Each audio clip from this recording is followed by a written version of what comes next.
Bonjour, merci. À dire vrai, j'ai encore du mal à l'accepter à 100% parce que ce compliment est de nos jours utilisé quelquefois de façon superficielle, alors que c'est quelque chose qu'on doit vraiment penser avant de le dire.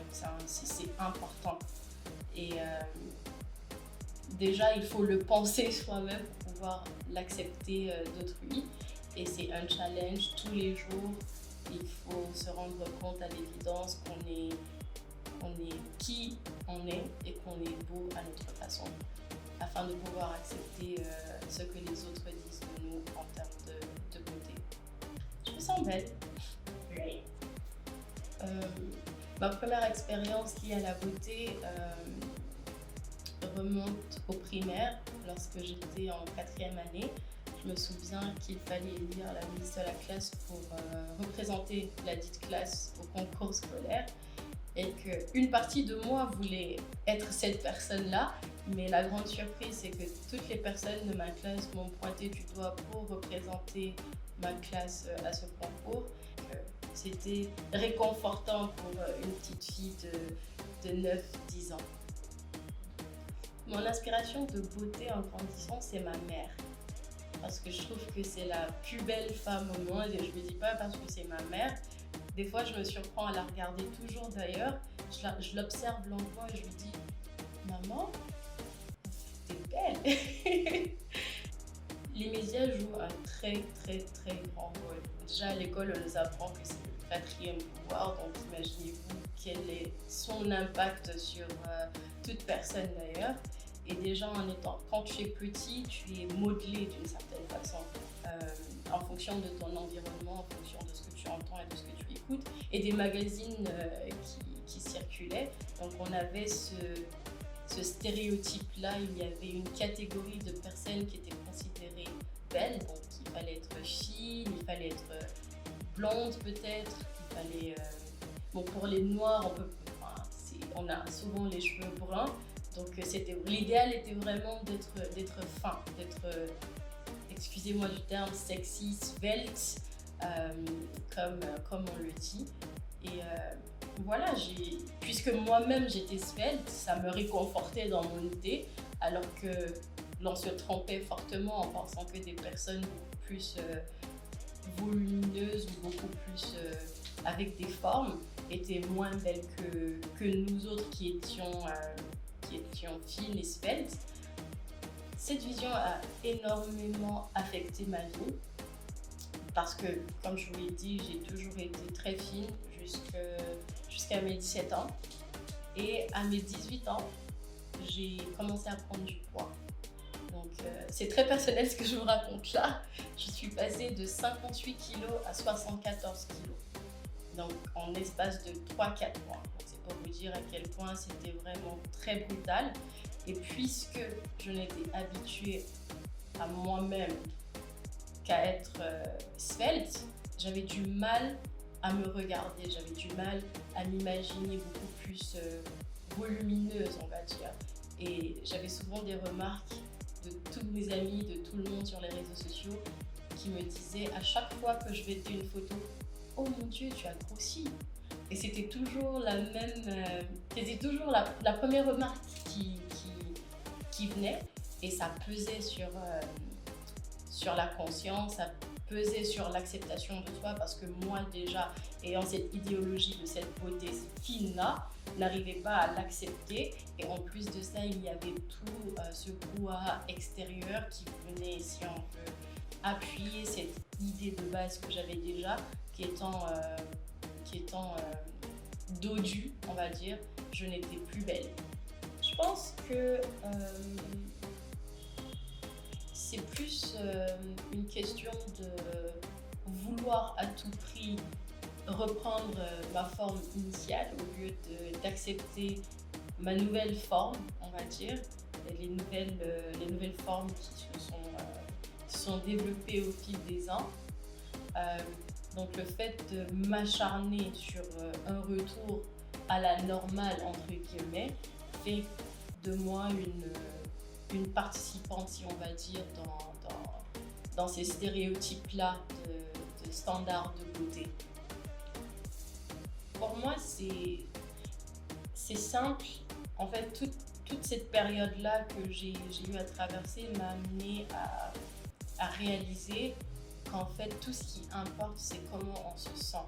Donc, lorsqu'on se sent bien dans sa peau, lorsqu'on est en phase avec soi-même et qu'on accepte ce que l'on voit lorsqu'on se regarde dans le miroir, c'est ça qui fait la beauté de la personne, en fait. Donc, il faut, peu importe qui tu es, peu importe, je sais pas, ta couleur de peau, ta forme, ou que tes yeux soient grands, petits, que tes oreilles soient grandes, petites, il importe peu, il n'y a pas de standard de beauté, il ne faut pas ressembler à quelqu'un en particulier ou à quelque chose en particulier pour se sentir beau. Ma vision de la beauté dit de moi que, enfin, je le pensais, que je suis quelqu'un de réel. Quand je dis quelqu'un de réel, c'est pas forcément physique, mais j'ai une pensée critique très poussée et j'arrive à comprendre que ce qui importe, c'est les relations humaines. Ce qui importe, c'est ce que l'on ressent, ce que l'on pense et les sentiments. Ça me ramène à ce que je disais au début où j'ai encore du mal à accepter lorsqu'on me dit que je suis belle en tant que compliment, parce qu'encore une fois, on a tendance à l'utiliser de façon plus superficielle qu'autre chose, alors que pour moi, je me sens belle lorsqu'on me dit que je suis intelligente. Pour moi, c'est beaucoup plus un compliment qu'autre chose. Je pense que ma beauté se trouve dans mon intellect, et beaucoup plus que ce à quoi je peux ressembler physiquement. C'est sûr que c'est un bonus de pouvoir se dire ah ok, lorsque je me trouve belle physiquement, mais pour moi ce qui importe le plus c'est cet intellect-là, c'est vraiment de me dire que j'ai quelque chose dans la tête et c'est ma valeur ajoutée. I don't know, when I feel quand je veux, like, when I feel like okay, I'm the shit. Yeah, exactly. I feel like c'est sûr qu'il y a des jours où on se sent moins beau ou belle que d'autres jours. Et quand je dis beau ou belle, c'est vraiment c'est un ensemble, c'est pas juste ok, t'as un joli visage ou non. Mais il y a des moments où on a moins d'énergie, où on est. Voilà quoi, on se sent pas nous-mêmes. Et il y a d'autres moments où on se sent vraiment like, hey, I'm the shit. Excusez mon langage. Et ces moments-là, c'est vraiment, pour moi, c'est quand je suis entourée des personnes que j'aime. Je sais pas, c'est lorsque je suis entourée des personnes que j'aime. En général, à mon anniversaire, oh là là, même que j'ai du maquillage ou que je suis habillée ou pas, je me sens comme, parce que je me sens bien dans ma peau. Je me sens belle. On traverse tous des passes, on va dire. Donc je me sens le plus vulnérable lorsque je suis pas en phase avec moi-même et que je doute de moi par rapport à certaines choses que je devrais pouvoir accomplir, mais que je ne me sens pas capable d'accomplir sur le moment. Et ouais, donc là je me sens hyper vulnérable parce que je suis quelqu'un de très je ne dirais pas ambitieux, mais j'ai quand même j'ai de la niaque en fait, on va dire. Donc les moments où je doute de mes capacités à accomplir quelque chose que j'ai envie d'accomplir, là je me sens très vulnérable. Pour moi, la beauté c'est un état d'esprit, c'est un sentiment beaucoup plus qu'un look, on va dire.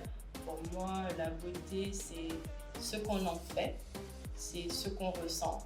Pour moi, la beauté c'est universel. Pour moi, tout le monde est beau, en fait, dépendamment et c'est à nous d'aller le chercher au fond de nous, c'est à nous de le découvrir et c'est à nous de le mettre en valeur. Donc pour moi, On est beau lorsqu'on est bon, on est beau lorsqu'on est empathique, lorsqu'on est respectueux, on est beau lorsqu'on a de la considération pour autrui et on est beau lorsque, voilà, on est humain.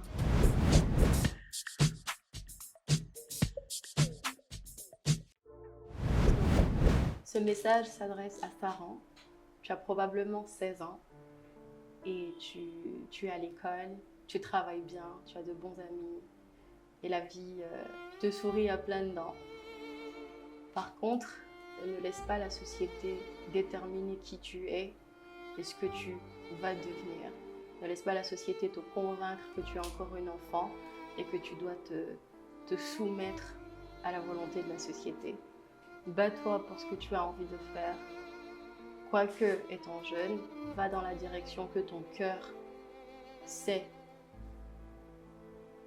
Au plus profond de ton cœur, tu sais très bien que c'est ce que tu as envie de faire.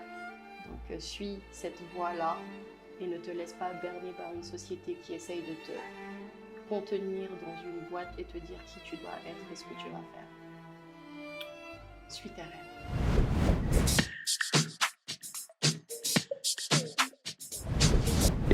Rouge à lèvres.